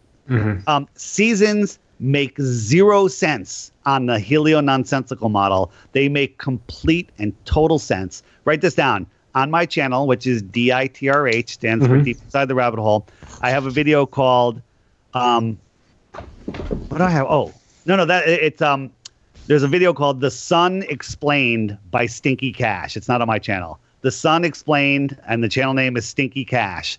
And he shows you the seasons. It's a nice song. It's like 3 minutes. It's beautiful. But if you think about the globe and it being half the time leaning one way, half the time leaning the other, then really we should see the same thing at the North Pole and South Pole. And we don't see the same thing at all. When you look at the flat 6 Earth months model, apart. yeah, and if you see what Dave shows on on the app, you can really see why it is that the outskirts Antarctica is the frozen tundra, and why in the north it kind of oscillates. Right, it goes from being ice to water, ice to water. Of course, that's different than we were all taught when we think of Santa Claus being at the North Pole and everything. But really, like Dave said, seasons make no sense on a globe Earth. It just wouldn't happen that way. The north and the south should be identical.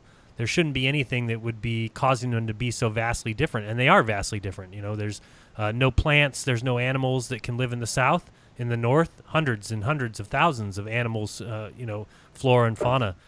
Clearly, it's not the same. There's something different about the northern summer and the southern summer, and the difference is that one, the sun is inside that track, it's on the outside track, and the sun never gets far enough out to melt the frozen tundra that is Antarctica. Kind of like that. So, yeah, and basically the sun oscillates between those two lines, as you can see. Hold it back up, Dave, just for a second, just like you had it. There you go. So you can see the sun right now is about on the equator, right? It's in between the two tropics. Well, when the sun gravitates inward, and that's why you would get 24-hour days if you're in Norway or Alaska, because the sun is on the inner track. It's going around. It's not far enough away for you to lose the sun. And then when it gets to the outer track, which is out over Australia as we see it there, when it's on that outer track is when there's 24-hour nights in the center, because the sun is too far to ever see it. It never rises for somebody inside there. But again, the fact that it goes in and out, comes back, is why we never get a perpetual ice at the North Pole. There would be sometimes ice, sometimes water, based on where the sun is. But on the outer tracks, it's basically always ice. Unless, a lot of flat earthers believe that sun moving outward is either getting further each year, which I've seen people say it's been proven. I haven't proven that to myself. But if it is getting further, who knows? There's a lot of talk of, could there be another sun that pops up? Who knows?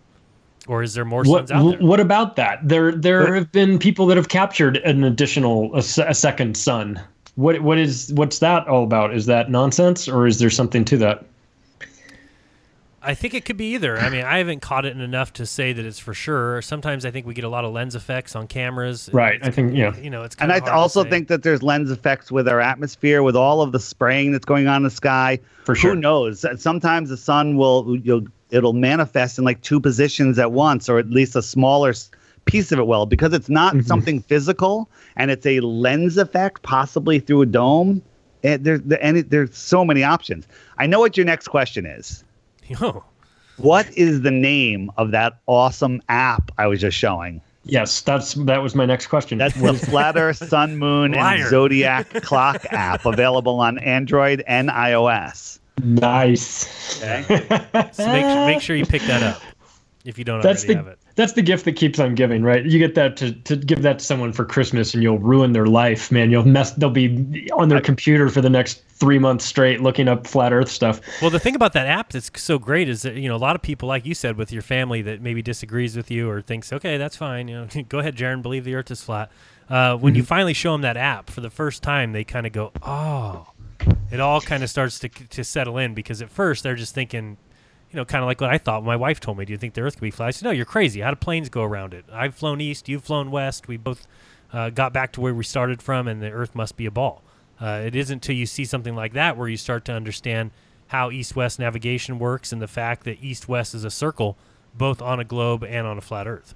Yeah. That is something that when I realized that, I was like, okay, well, this isn't too far off, because either way, if you're going west, or if you're doing it on a flat Earth, or if you're doing it on a globe, you'll still wind up in the same place. Sort of still works the same. So when I understood that, I realized it works on both. It works on both, yeah. I'm curious, this might be a little bit off topic, but it could fit into this, because when we're talking about Antarctica and you're talking about the North Pole and things like that, there had been, people talking about, God, I don't know. I've probably listened to enough of these of Mel talking about people flying over the South Pole and noticing that there is, where you're not allowed to go. You're not allowed to fly over, by the way. Noticing a gigantic hole. What do you guys think about inner Earth type? That concept. Anything to that? I think so. I think I'm certainly open to a lot of that. The hollow Earth talk and Because the under Earth is so cavernous, and I think sometimes we forget that until you go down and you ride some subways, or you really get down in the earth and you realize how deep these things can go, and then you hear stories of these dumb bases and things like that are tens of stories deep or even further. So you hear stories of tunnels from Washington to Denver. For sure. Yeah. And there's many reports of them. Try doing that on a ball. All right. Tunnels don't account for curvature. There's tunnels that are straight for 10 miles. Well, guess what? They pop out of the earth at one point. Tunnels don't curve. So being on a flat earth, there could be many levels, many denser levels above us, heavens above us. I don't know. We're on this level. Right. Yeah. But and what about Werner von Braun talked about that, or put it on his gravestone, right? That Bible passage. Yeah. Right. Yeah. Talking about the firmament. That's that's a strange thing, right? Of all the things he could have put on there, why put that on there? Do you think that maybe he clearly had knowledge that other people don't have, but do you think he had discovered that, or that was known within his inner circle? Yeah, Dave, talk about the Carol Rosin and what she discussed with him, and she was very close to him, and he seemed to know the order of events that would be coming up with the alien deception ultimately being the final trump card. You look at the amount of alien stuff that's in the news now, and the Area 51 nonsense, which was staged, it wasn't real. The storm Area 51, that was government propaganda. The Air Force releasing, the videos they got were real. Movies, they're programming us to accept it. You know how they pre-program us with everything. Oh yeah. I mean, even the globe, 1927, I think it was, the Universal made their globe, and then when NASA sent their rocket up, hey, it matches Universal's globe, right? And then they're both in the movie-making business. I posted a video on the app the other day that it showed a trip to the moon. This was before NASA, and it looks like the same footage that NASA used. It looks like the same rocket. It's unbelievable. So they, if you pop something new out, people won't believe it. But if they saw little clips of it in things that they didn't really think about in a movie, in a commercial, just little things, it's in their mind. So when their mind tries to reference, like, is this real or not? It pulls up things and it all works together. That's how our minds work. Yeah. Like if I said something to you like, your house, images of your house are popping into your head, and you're like, yes, that's my house. But if I said something that you've never heard before, your mind doesn't know what to do. Like on 9/11, we've all seen what happened on 9/11 many times before 9/11, and that's how we believed it. Right, and that's a weird thing. The predictive programming and the pre-planning that through the media and everything is a really, really slimy and evil deception that is kind of hard to understand. Why did Obama during his presidency mention flat Earth? How many times, Jaron? Between calling his wife Michael? Numerous times. Yeah, he did. He brought it up quite a bit. What is that about? Why are they trying to get a hold of it? I mean, they're doing some sort of best word I have is wizardry. They're doing some sort of wizardry.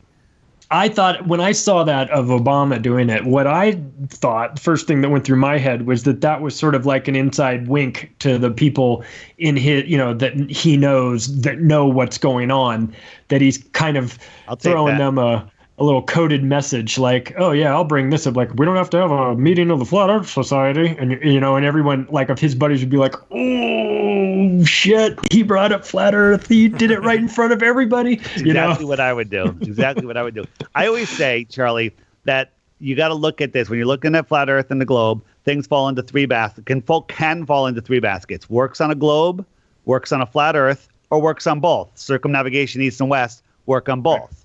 What you'll find out is absolutely nothing ever goes into the works on a globe only basket. Nothing ever, except magic and fairy tales and rainbow unicorn farts. Narnia. Yeah. Narnia. So the question is, like you said, you're questioning this, and that you don't necessarily believe it, which belief is the enemy of knowing, as Crow 777 says.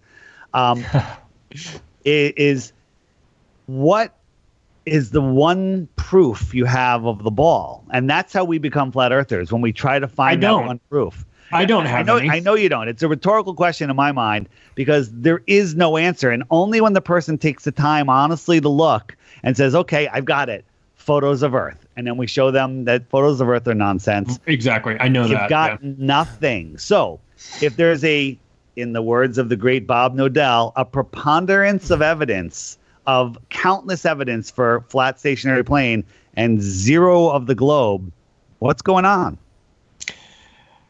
We can see too far. Water is level. Right. You can't have a vacuum next to high pressure without a barrier. Okay, that's a big one. I mean, that's those are the ones that, or finding out how they got the distance to the sun. And you read back and you find this out that they had to do the transit of Venus and they did a bunch of geometry to figure it out. And you're like, okay. And then you realize that you're like, well, wait a second. How did they know the size of Venus? Well, then you find out they just estimated and said, well, we think it's the same size of Earth. So that's how they came up with the size of the sun, is to look up at that light in the sky and say, that must be the same size as the Earth. Well, that's ridiculous. How did they get so lucky? That's the best guess ever made in the history of the world, for someone to look at a light in the sky and say, well, let's pretend that's the same size as Earth. Now when it's crossing the sun, now we know the distance to the sun. It's all just such fairy tale. Really, it is fairy tale. It's the same thing if you believe, for me, we've all heard Aristophanes, right? He's the one who used the sticks and the shadows to figure out the size of the globe. Works on a flat Earth. Yeah, but if he figured that out in 275 BC, it's certainly interesting that no globe was ever made, because the oldest globe there is 1492. So that's 1,700 years where people knew we were living on a globe, but nobody decided to construct one or draw one or anything. They just were just supposed to believe that. And then on top of that, when you're talking about these sticks and shadows, if they knew the size of the globe, then why would it take 1,700 years for somebody to get in a boat and say, hey, we're going to go west? Certainly it makes more sense to me that people at the time of Columbus did, a lot of them believe that the Earth was flat. Now, again, that's not the story told today. They have to completely change it and tell us, no, that you were taught wrong in school and everybody knew the Earth was round and Columbus just decided to go. I think there's so many things wrong with the stories we're told and with history. If you believe history at this point, I think you got another thing coming. We've been lied to on a massive level. And it doesn't surprise me. It's like you said, Charlie. It doesn't surprise me if another one of these lies happens to be the biggest lie that there is. And certainly when you look at evidence and you go out and try and test these things yourself, I remember when somebody said that we'd be able to, zoom in on boats and you'd be able to see them reappear. Because the big thing is boats go over the curve. But you can go out to the beach and you can watch a boat go over the curve. And then I started hearing people say, no, if you go out there with a zoom camera, you can watch the boat disappear with your eyes, and then when you zoom in, you'll bring it back. I said, no, it's impossible. There's no way that's true. You go out and you do it yourself, and you see that it is true. And so pretty soon you start to have all these things that, I was told, I don't know about you, Charlie, when I was in school, I was told that water goes down the opposite direction in the opposite hemispheres. Yeah. Yeah, well, that's completely false. It's false. Fake. So, I mean, when you find out things like that, and when we're saying it's false, now you can go look on Google. You can find that now they admit that it's false. But why are they teaching that to children in school? And there's people at the equator that have tricks set up where on one side of the equator they'll have a bowl that goes down the opposite direction, and the other side of the equator they'll have a bowl shaped the opposite way, and they'll get tips from people to show them that this, but it's all just a ruse. And so I look at it a lot as a magic trick. It's just stuff that they've perpetuated for a long time. And for me, I know a lot of people, when you ask the reason why, but I call into the question whether or not maybe they originally did think that it was a ball. Maybe they went out and they stood at the beach and they watched boats go over the edge with their eyes and they said, yeah, okay, it must be a ball. We must be coming back around to where we started from. Okay, we think it's a ball. They started pushing that. They got rid of the church idea. Science was prevailing with this whole idea of the globe. If they ever realized that they were wrong about that, would they have told people? I don't think so. It's like today. If they realized evolution was wrong, you think science is going to tell people? No. They're going to keep that story because it's what tells their whole history. They need all those billions of years. They need evolution. They need all these things. So if something came up, like finding soft tissue in dinosaur bones, they're not going to let that out. They're not going to let that become part of science because they can't. So I wonder if the flat Earth is the same thing. Once they realized it, it's too late. They have to keep the globe going because they can't go back on what they said now. It would put it would propel the church back up in people's minds and really smash on science in general. Well, they can't allow that. They have to keep the story going. So I don't know. It's the Church of Science right now. Absolutely. They've turned science into religion where you can't question it, whether it's shape of the planet or vaccines or how dare you bring that up. You talk about vaccines and you're anti-science. You're like, whoa, hang on a second. I'm pro-science. This is the science I want to talk about. You want to talk about the what you've decided the outcome is, and what I'm saying is we've got problems with the scientific method. I am pro-science. I'm not anti-science. That's why I want to understand that, the with regard to the vaccine thing. And so when I dug into that and realized, okay, well, we're definitely being lied to by companies that have a lot of money at stake. I can understand that lie. I can understand why they would want to keep their product, out there for sale. The flat Earth versus ball Earth thing. These are all like really, really awesome points that are kind of hard to disprove. Well, I definitely think people need to open their minds to all possibilities, and especially when something is being taught to children at an age that we talked about that they can't refute, they can't even think any differently. I was saying that, until 5 years ago when this whole flat earth topic really came about, there was no way you could come out of fourth grade and not believe in the globe, because that's what was taught, that's what was pushed. You had no other option. I'm happy at least that we're opening up the conversation to where people now are going to question in school.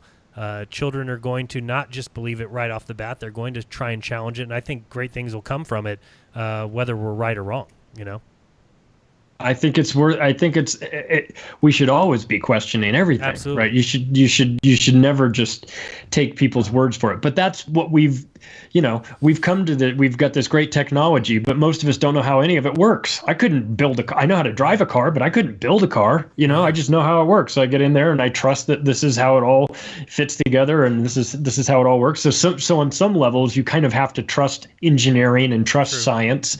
But where is that boundary? Where do you trust, and where do you start to say, okay, well, I've got some problems with this. What are we doing here? And where I come out at all of this is that somebody's got to have the information, and somebody's got to be in charge of controlling it and making sure that it doesn't come out. So what's in it for them? Because there's always something in it for them. Here's what's in it for them, and we know the names like the Rothschilds and the Rockefellers and the Queen and all that stuff. There's names that we don't have any idea. These are the people that decide what they're going to put in the textbooks, what they're going to teach the children. And now you have all the control over the world. It's your domain. It's flat. All of this stuff. You have all of this power because of this knowledge. And you have the masses, the sheeple of the world. Are you going to give them lessons in sacred geometry and vortex mathematics, or are you going to teach them crap like algebra and fake history and science, which is scientism, and make them good worker slaves? Half the jobs in this world are nonsense, bureaucratical bullshit jobs. All right, they're just to keep people busy, so they have enough money to just pay their rent, to just have some beers, to go to their sports games, and pump the industrial machine. Or if you put the real knowledge in the textbooks, you're out of power. You can no longer do what you want, and create money out of nothing. So when people say why, it's the most obvious answer ever. It's to control the masses and keep you in a separate category from. They look at us as useless leaders, and I get it. The dumb people of this world, I can see how they look at us as useless dummies, because look at the crap we believe. We believe that nothing exploded and we were born. We believe that we're rocks flying through infinite space, but the stars never move. We believe nonsense. Okay. And they know that there's a purpose here, and that there's rules. Luckily for us, there's natural law or God's given law or whatever you want to call it. And they can't take our free will away. So they have to trick us. They tell us we're too stupid. We're like, we don't care, protect us, make more laws. We're in. And that's what it's all about. It's all about control. Yeah. It's mind blowing, really. My brain hurts. my brain. Hey, what time zone are you in? I'm in Denver. You're in Denver. That's not too far from Dallas, Texas, in my book. Oh yeah, for the convention in November. Why don't you and your daughter, and you can get your wife, all of you, come on down and come to the convention. You guys had it here in my hometown like last year. Blew it. And I didn't go. I forgot about it or something. Make a field trip out of it. Come and you'll see forget Flat Earth. Just come there because everyone there knows everything in your book, or most of it, not everything. Your book is amazing. By the way, everybody, if you don't go on Amazon, or that's the place to get it, Amazon or Barnes & Noble, if you like for the paperback, if you like that. Get the paperback. The book feels great. It looks great, and it's hysterical. It's a coffee table book. It's a bathroom book. It's a vacation book. I brought it on vacation with me last year, and it's great. I was skimming through it, and that's nice of you to say. Thank you. I and appreciate I've got that. For people looking for the links, there's links to the website, the Octopus of globalcontrol.com, and then there's links to the Amazon place where people can purchase it in hard copy as well. So I've been getting more and more books on topics. A lot of them I haven't had time to read, but I have a heck of a bookcase. Like that bookcase, if an innocent bystander walked in and was, let me look at your bookcase, they're toast. Their life is ruined. Oh, I've got back behind me, I've got Who Built the Moon. I've got Fingerprints of the Gods from Graham Hancock. I've got some David Icke Where books. Did the Towers Go? I don't have that. That's a must-have. I have The Trigger by David Icke sitting right behind me, a 900-page book that will be banned pretty soon. Right. And if anyone wants, I'll tell you what. This coming year, I'll be at Anarchapulco again, the Anarchist Convention. Awesome. So much fun. You guys got to go. I'm telling you, you would love it. Ron Paul speaking this year. John McAfee will be there. Freeway Rick Ross will be there again. Then all the alternative media. It's kind of like the Super Bowl media week of the week before the Super Bowl. Where all the alternative media is there. Did I hear you say 3,000 people go to that? Yeah. Wow. I did not know it was that big. Yeah. That's unbelievable. Yeah, I spoke last year, and I got a new book coming out with Jeff Berwick, who's the owner or the creator of Anarchapulco and also Dollar Vigilante. Right. And that book should be out pretty soon. So I'm going to speak there. And like last year, David, this last February, they do it every February in Acapulco, Mexico. I spoke. David Icke was there. I got a chance to hang out with him, and we swapped books and chatted for a while. And it's just it's a good time. Well, I think talking about a little bit about what you said in your interview, that's the same for us. Is when we go to these flat Earth conferences, some of the best times are the after party or the bar or eating dinner or anything where you're just getting to the lobby, right? And you were talking about the same thing with Anarchapulco, huh? Yeah, I wound up in the bar till 1:00 in the morning with Ole Damagard talking about Operation Gladio, and Jason Goodman from Crowdsource the Truth. We're all sitting in there chit-chatting about that, and Mark Devlin walks in, and he's game. Hey, I'm going to speak tonight. So it's crazy. You want to go chat with these people? They're available. I was having dinner, and Ron Paul walked right by me and sat at the table behind me and had dinner. So I mean, it's great. It's not just anarchists. It's not Molotov cocktails and burning cars or anything like that. It's like health and wellness and cryptocurrency and people that are into homeschooling and things like that. I was blown away. It was my first time going this last year, and I spoke a little bit about my book, and then I'm going to speak this next year about the new book with Jeff. I just felt like I kind of joked like, these are my people, these are from the early 20s to their 60s. Everyone was really polite, really getting along. On Friday night, the big crazy anarchist thing that they did is they pulled up 3 large buses, loaded as many people on as wanted to, as could fit, and would give them $20. And they went to an animal preserve to release baby sea turtles into the ocean at night. So, so much for Molotov cocktails. Right. It was very well done, and it was a very respectful group. So, awesome. I think that people should check it out. It's worth examining, and I think you guys would be a good fit there. You'd be welcomed. People would be interested to hear what you guys have to say. I just met Mark Devlin for the first time this past weekend. I was in Amsterdam for a conference, and he spoke there as well. He just did it, and he's going to be doing an event in New York City in later in October in a couple weeks with Crow 777. You're going to go, and Billy Ray Valentine will be there. I chatted with him. He's just such a good dude. He's putting it on. It's going to be a great event. If I was in New York, I'd go for sure, but I won't be able to go. But it sounds like fun. He's going to show Crow's going to show his new movie that he did with Jason. It'll be a good time.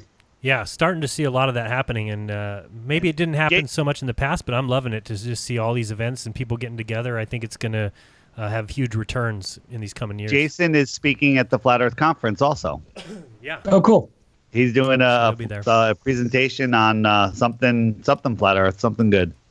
Nice. I love it. Any other questions? Any other proof of the ball?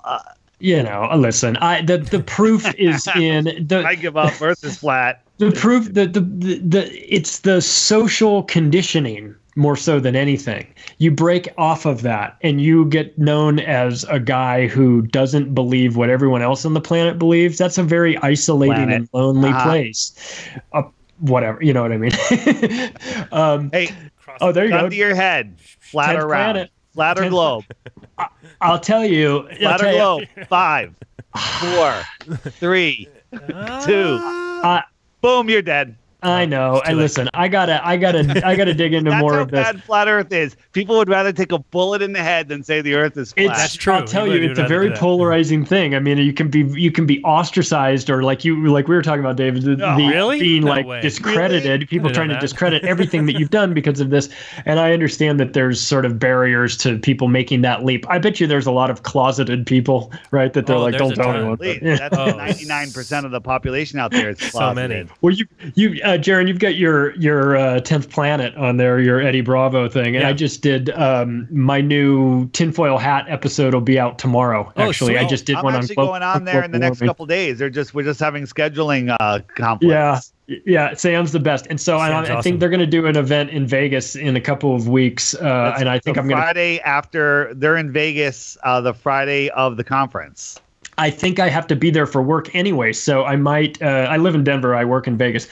So I might wind up being there. Sam was like, "Come on out, we'll bring you on stage and everything." I'm like, I don't know about that, but I definitely want to go check out one of those comedy shows that they do. I went and saw the one that they did in Sacramento, and it was fantastic. And it's another thing like we talked about. It's just great people getting together. Everyone in the audience is awake. I was wearing a shirt that said NASA going nowhere since 1958, but the going nowhere since 1958 was very small type. A lot of people saw me and they would just make comments about NASA. Oh boy, what a joke. I'd have to say, no, read the shirt. Read the shirt. But it was great to see everybody awake. I'll take that kind of comments about my shirt any day of the week. Yeah, no kidding, huh? Yeah, it was just a great audience, so it was fun. Well, look, guys, this is... David, when you talked to me, when you called me, I was like, let's do it, man, because this is fun. Like, I like this. I like the. I mean, I'm not putting up much of a fight, as you might have noticed. There is no fight. I'm just gathering information, and it's when are you going to come to this information fully? When are and everyone's on a different path for that. I love it though. I love this stuff. I love these mysteries. They're great. And just now, having this conversation can we have with us. 10 minutes with your wife and kid? No, they won't. Bring them in. It'll be 2 minutes, and it'll be click. They'll end the call. No, I think it's great, man. I think people opening their minds to these things, and it's not easy. It's I don't expect you to say after just one conversation with us, because it takes time, and it takes everything that you see going forward now is going to harken back to this conversation. It's going to harken back when you see the constant globe propaganda in every logo and the beginning of every movie and every commercial, and you'll start to see it like crazy everywhere. I was going to show you, Dave. I don't know if I could bring this up real quick. My wife was watching a movie called How to Get Girls the other night, and she called me over because she said, look what happened. I don't know if you can see this here. This is just a quick portion of this movie. Okay. Up there. Okay. Yeah. So watch this. They're walking through this hallway, and right there in the background, see that little quick sign? Yeah. So, Flat Earth? Yeah, it was that quickly, and it's in a movie. I mean, it's a mainstream movie, or at least I don't know where she was watching it, Hulu or something. But there's a little sign that says, join the Flat Earth Club. How funny. See, it's not really... Nice, I see it. We see it. So it says, join the Flat Earth Club, open your mind, and I can't read what's on the bottom. But it's just interesting that we're starting to see things like that placed in movies because somebody set that set. and had to put that on Yeah. there. So it's getting out there more than people everywhere. think. Yeah. It's flat Earth is everywhere. People aren't. Sean from SGT again. He was saying that he had Crow on the other day talking about our true cosmology, and he said he got 0 hate mail. Normally, he has someone on, has me on, has Crow on. He gets people. That's it. Unsubscribing. You're the worst. You're an idiot. That's all gone away. Right. And now people are like, okay, what is up with this? And So I feel like we're flat doing our Earth job. is growing Yeah, we're doing our job. exponentially. Yeah. Flat Earth is dead, is what the trolls say. Yeah, Flat Earth is dead. We're now at Flat Earth 20.0. We were at Flat Earth 1.0 last year. We're at 20.0. You're banned. You've made it when you're banned from YouTube. Right. Yeah. When they're blocking your videos and they're taking them down, demonetizing, delisting. Yeah. You got to be doing something right. You're over the target. I agree. That's what I always say. You're taking that flack, man. You're right over the target. So it's funny but that caught my attention. Like a lot of people, we went, why did they ban the flat Earth videos? Like, unless there's something to it. Yeah, because the sad thing and what they shouldn't have done is mix it in with like 9/11. Because there's a lot of people that are awake to 9/11 that won't even pay attention to flat Earth. But when they're lumping those together, that's alerting a lot of people. Like, wait, what's going on here? Why are those two things being lumped together? You could look at it from one of two ways. But for us, right? We look at it and think, well, they want to basically demonize it all and put it all together and have people dismiss it. And they've done a good job of that. But at the same time, a lot of people are coming to it for those exact same reasons. So they're damned if they do and damned if they don't. Yeah, I used to do a podcast called Deep Inside the Rabbit Hole, and we discussed all the stuff that you discuss. And Flat Earth popped in, got into my consciousness, and I ended the podcast. But I didn't want to bring Flat Earth up because I didn't want it to discredit all the other work I had done on the big events from the past without saying what they are.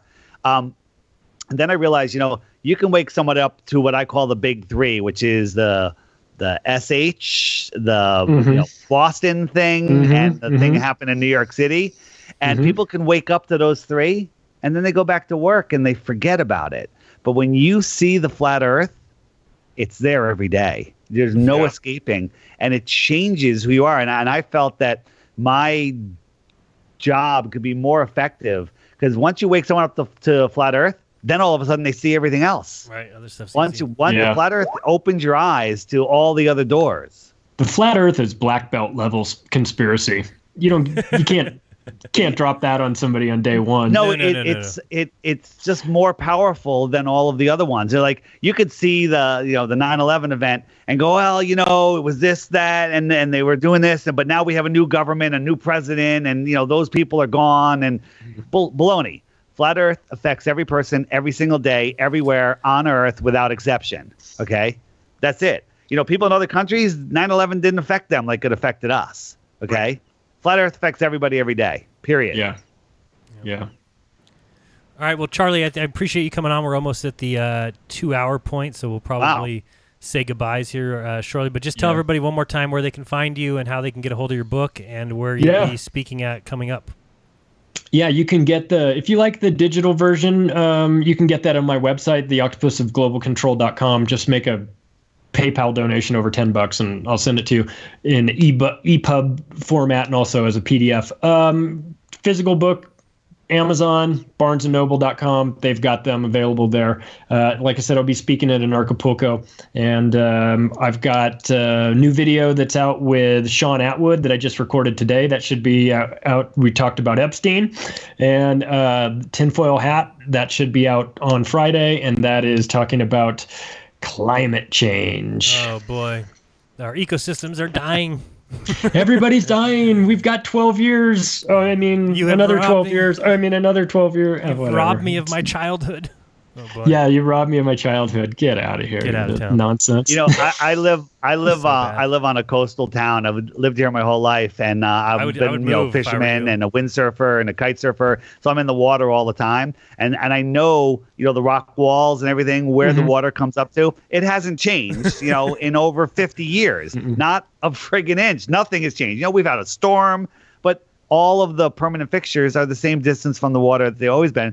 And the globalists say, well, that's because only certain parts of the ocean are rising. How can that be? That doesn't make any sense. That doesn't make any sense. Only the it makes bad a little parts. sense on a ball.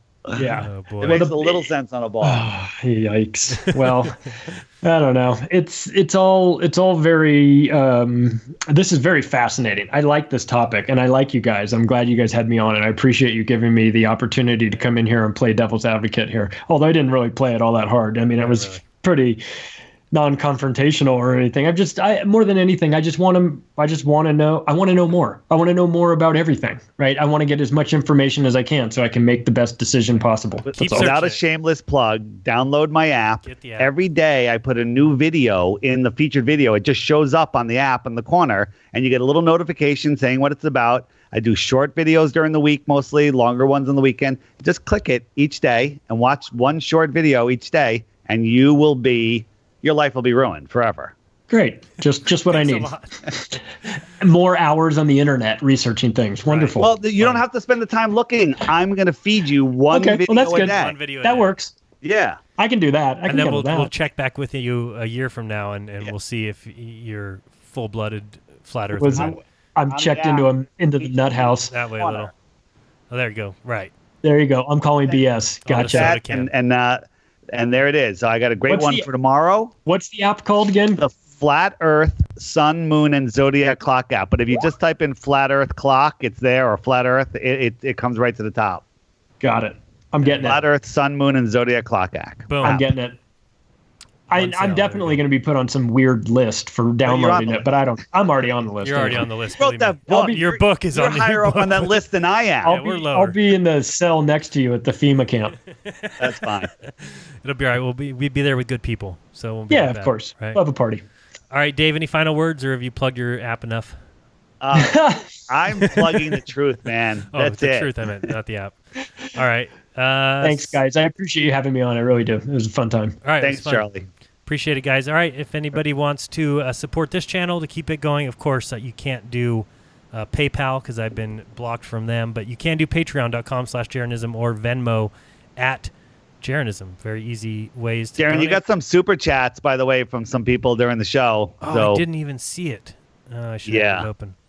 All right. And Charlie, Google Mike Tyson Flat Earth. He just came out Flat Earth. No. Oh, you didn't see it? It's on Mark Sargent's channel. He mirrored it. It's everywhere You now. mean the other boxer, Carl Frosch? Yeah. Well, maybe he actually. Mike brought up some good arguments. You know, he knows. Mike Tyson. Mike knows more than what he leads on. For sure. It's Probably. that lisp that throws you off. Yeah. A little bit. All right, guys, it's been fun. Should I read the super chats? Were there any questions in there? I probably should bring it up. There was a couple comments. Go ahead, read them real quick. Give me 2 seconds to bring it up because I got to bring it up. Dave, carry away for a second. It'll take me a second to bring these up. So, all right, I got them up now. See, I think we put the bug in your brain. Get the app, watch the video each day, and it, when you're driving or sitting, waiting for something in line, just watch it. Whatever. I will. Right. I will for sure. Go ahead, Jaron. All right, so we got Tim Drake said Shalom Goyams. That's nice. We got Liberty Repost 2 said, Jaron, did the Boris and Bertha video get a strike? I don't think so, but I'll have to look for it. And there should be a clip video up that you can see as well of that. I'll check that out, though. Commercial Sound and Video said YouTube is for cat videos and fixing cars. Let's find a better platform. Yeah, there's lots of other platforms out there. I don't know if any of them are taking off as much as we'd like to see. Dank said, shout out to DITRH. Thank you for that super chat. Linda Curtis said, great show, guys. And Chris Flat Earth Bear says, how many times did Hillary mention shattering the glass ceiling? Hashtag make America great again. Yeah, she kept saying that. She certainly did say that quite a few times. Interesting. Someone will shatter that glass ceiling soon. And it won't be NASA. So no, it won't. All right, it's been fun, guys. We'll talk to you again real soon. This has been Charlie Robinson, author of The Octopus of Global Control. DITRH, the author of the Flat Earth, Sun, Moon, and Zodiac Clock app, and Jaron from Jeranism. Till next time, do your own research, because when you do, you'll never again believe what you've been taught. Peace, guys. Later.